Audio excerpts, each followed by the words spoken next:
मंडळी, राज्यात विधानसभा निवडणुकीची रणधुमाळी सुरू आहे. अशातच आता पुणे जिल्ह्यातलं वातावरण तापायला सुरुवात झाली आहे. सध्या बारामती लोकसभेतील इंदापूर विधानसभा मतदारसंघात मोठी उलटापालट झाली आहे. कारण शरद पवार गटाचे नेते प्रवीण माने यांनी पक्षातून एक्झिट घेत इंदापूर मधून अपक्ष म्हणून दंड थोपटलेले आहेत.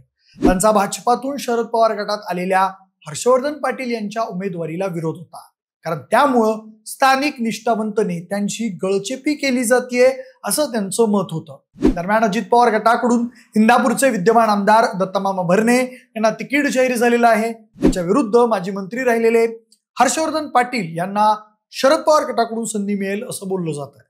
त्यांच्यातली लढत स्पष्ट झालेली असतानाच प्रवीण माने यांच्या एंट्रीनं इंदापूरची गणितं बदललेली आहेत. प्रवीण माने यांनी सोनाई परिवारच्या माध्यमातून मोठी ताकद उभी केलेली आहे.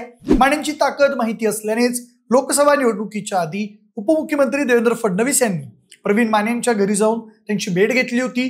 म्हणजे गेल्या काही निवडणुकींचा संदर्भ घेतला तर असं लक्षात येतं की इंदापुरात विजय उमेदवाराला अतिशय कमी मार्जिन मिळतं. अशातच प्रवीण माने यांच्यामुळं तिरंगी लढतीत कदाचित हर्षवर्धन पाटील आणि दत्तमामा यांचा खेळ बिघडू शकतो असं राजकीय जाणकार सांगतात. म्हणजे या मतदारसंघाचं राजकीय गणित काय आहे, तिथं सध्या कुणाची किती ताकद आहे, कोण होऊ शकतो इंदापूरचा पुढील आमदार, त्याचाच घेतलेला हा सविस्तर आढावा. नमस्कार, मी प्रथमेश आणि तुम्हाला तर माहिती आहे आपला विषय असतो. म्हणजे 3 लाखांच्या आसपास मतदार असलेल्या इंदापूर विधानसभेमध्ये नेहमीच तुल्यबळ लढत होत आलेली आहे. 2019 साली अटीतटीच्या झालेल्या विधानसभा निवडणुकीत राष्ट्रवादीचे दत्तमामा भरणे हे 1,14,960 मतं मिळून विजयी झाले होते. त्यावेळी भाजपचे हर्षवर्धन पाटील यांना दुसऱ्या क्रमांकाची मतं मिळालेली होती.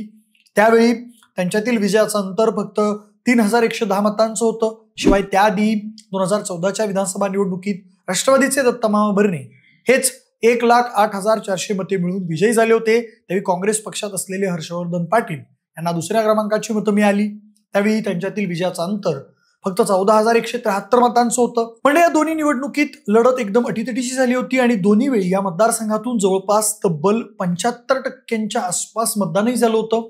म्हणजे या मतदारसंघातील जातीय समीकरणं बघायची म्हटली तरी ते मराठा, धनगर, माळी या जातींचं प्राबल्य आहे. मात्र 1992 पासून हर्षवर्धन पाटील यांच्या पाठी सर्व सामाजिक घटक उभे राहिल्याचं दिसतंय. म्हणजे धनगर आणि मराठा समाज जरी तिथं तुलनेनं जास्त असला तरी आजपर्यंत उघडपणे इंदापूरची निवडणूक कधीच जातीवर आधारित झाली नाही. छोट्या जाती ज्या उमेदवाराच्या पारड्यात मतं टाकतील त्याचे पारडे जड होते असं इथून दिसून आलेलं आहे. त्यामुळे आपला सामाजिक आधार कायम ठेवून जो उमेदवार इतर जात समूहांची मतं खेचून आणेल त्याच्या विजयाची शक्यता आणखी वाढेल असं इथलं राजकीय वातावरण असल्याचं पत्रकार सांगतात. म्हणजे गेल्या 2 वेळेस निवडणूक जिंकलेले दत्तमामा भरणे हे यावेळीही निवडणूक जिंकून हॅट्रिक करण्याच्या पूर्ण तयारीत आहेत असं समजतंय. म्हणजे छत्रपती सहकारी साखर कारखान्याचे संचालक ते मंत्री असा राजकीय प्रवास करणाऱ्या अजित पवारांचे विश्वासू दत्तमामा भरणे यांच्यासाठी निवडणूक महत्वाची ठरणार आहे.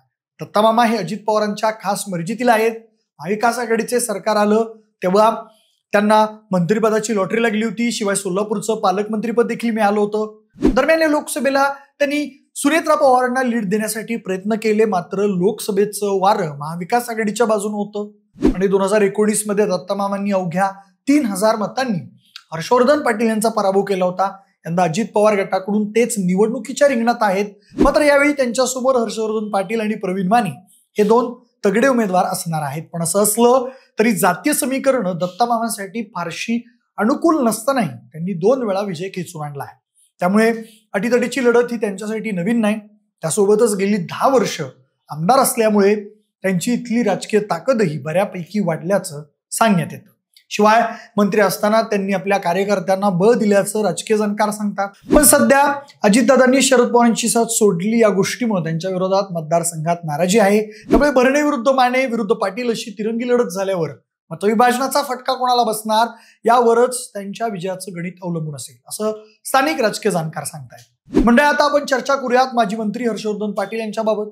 पहिल्यांदा अपक्ष, नंतर काँग्रेस, त्यानंतर भाजप आणि आता शरद पवार गटात प्रवेश अशी राजकीय कारकीर्द असणारे हर्षवर्धन पाटील यांचा राजकीय इतिहास मोठा रंजक आहे. अपक्ष म्हणून आमदारकीची हॅट्रिक हर्षवर्धन पाटील यांनी केली होती. 1995, 99 आणि 2004 असे सलग 3 वेळा हर्षवर्धन पाटील अपक्ष म्हणून विजयी झाले होते. 2009 मध्ये काँग्रेसमध्ये प्रवेश करत काँग्रेसच्या तिकिटावर ते पुन्हा आमदार झाले. 2014 मध्ये आघाडीची गणितं बिघडली तेव्हा राष्ट्रवादीचे उमेदवार दत्तमामा भरणे यांनी हर्षवर्धन पाटील यांचा 14,000 मतांनी पराभव केला. त्यानंतर 2019 सालीही भाजपकडून लढताना दत्तमामांनी अवघ्या 3,000 मतांनी पाटलांचा पराभव केला. पण असं असलं तरी तब्बल 4 वेळा आमदार राहिलेल्या हर्षवर्धन पाटील यांची या मतदारसंघात मोठी राजकीय ताकद आहे. ते यंदाच्या लोकसभा निवडणुकीत साफ दिसून आलं. कारण लोकसभेला महायुतीत असताना सुद्धा छुप्या पद्धतीनं हर्षवर्धन पाटील यांनी महाविकास आघाडीचे उमेदवार सुप्रिया सुळे यांना मदत केली आणि लीड मिळवून दिलं. त्यामुळेच यावेळी शरद पवार त्यांना इंदापूरच्या मैदानात उतरवतील असं बोललं जात आहे. म्हणजे हर्षवर्धन पाटील यांच्याकडे सध्या 2 साखर कारखाने, पंचायत समिती, इंदापूर अर्बन बँक, शिवाय हजारो कार्यकर्त्यांचं मजबूत जाळं अशी त्यांची मोठी राजकीय ताकद आहे. परिणामी सध्या हर्षवर्धन पाटील तिथले स्ट्रॉंग उमेदवार मानले जातात. म्हणजे इस्लामपूरमधील तिसरे बलाढ्य उमेदवार आहेत पुणे जिल्हा परिषदेचे बांधकाम आणि आरोग्य सभापती प्रवीण माने. हर्षवर्धन पाटील यांच्याऐवजी आपल्याला उमेदवारी द्या अशी मागणी त्यांनी शरद पवारांकडे केली होती. मात्र ती मागणी मान्य न झाल्यानं ते आता अपक्ष उमेदवारी अर्ज भरण्याच्या तयारीत आहेत. कालच प्रवीण माने यांनी कार्यकर्त्यांचा मेळावा घेतला. त्यावेळी त्यांनी अप्रत्यक्षपणे निवडणुकीच्या रिंगणात उतरण्याचे संकेत दिलेत. लोकांना मत मागू, पण आपल्या मेरिटवर मागू. टीका करून मिळवलेली 10 मतं आपल्याला नको. आपण पाया पडून 20 मतं मिळवू. पुढे एक पक्ष साहेबांचा, एक पक्ष अजितदादांचा आहे. त्यांच्याकडे बलाढ्य शक्ती आहे, 40 वर्षांचा अनुभव आहे, कार्यकर्ते आहेत, संघटना आहे, अधिकारी वर्ग आहे. ते ठरवलं तर ते काहीही करू शकतात. आपल्याकडे मात्र समोर बसलेली सामान्य जनता आहे. इंदापूर तालुक्याचा इतिहास आहे. जेव्हा तिरंगी लढत होते तेव्हा जो अपक्ष उभा राहतो तो निवडून येतो. लोकांनी मला सांगितलंय आता जर माघार घेतली तर तुमचा नंबर डिलीट करून टाकू. त्यामुळे आता मी माघार घेणार नाही. आजवर तुम्ही हर्षवर्धन पाटील आणि दत्तमामा भरणे यांना संधी दिली आहे. मला एकदा 5 वर्ष संधी देऊन बघा. तुमचा सेवक म्हणून मी काम करेल. शाहू फुले आंबेडकर यांच्या विचाराचा तालुका आपण निर्माण करून दाखवू. भविष्यात आपण सहकार कारखानाही काढू. तुमच्या पाठिंब्यामुळे मी आता विधानसभेला अर्ज भरत आहे. त्यामुळे काहीही झालं तरी मी दाखल केलेला अर्ज माघारी घेणार नाही. परिवर्तनाच्या लढाईत समोर बसलेला प्रत्येक माणूस आमदार आहे. लक्षात ठेवा, मी एकटा आमदार होणार नाही, तुम्ही सगळेच आमदार होणार आहात, अशी भावनिक साथ प्रवीण माने यांनी कार्यकर्त्यांना कालच्या मेळाव्यात घातली. म्हणजे त्यामुळे प्रवीण माने हेही या निवडणुकीत उतरणार हे आता फिक्स झालेलं आहे. पण प्रवीण माने यांची राजकीय ताकद नेमकी किती आहे याचा विचार करायचा झाल्यास माने हे पुणे जिल्हा परिषदेचे बांधकाम आणि आरोग्य सभापती राहिलेले आहेत. शिवाय सोनाई परिवाराच्या माध्यमातून माने यांची या मतदारसंघात मोठी ताकद असल्याचं दिसून येतं. मानेंच्या बंडखोरीची कल्पना आल्यावर शरद पवारांनी त्यांना बोलावून घेतलं होतं, पण त्याचा पुढे उपयोग झाला नाही. सध्या प्रवीण माने इंदापूरमध्ये दोन्ही मुख्य उमेदवारांच्या विजयाची गणितं बदलू शकतात असं बोललं जात आहे. पण तुम्हाला नेमकं काय वाटतंय?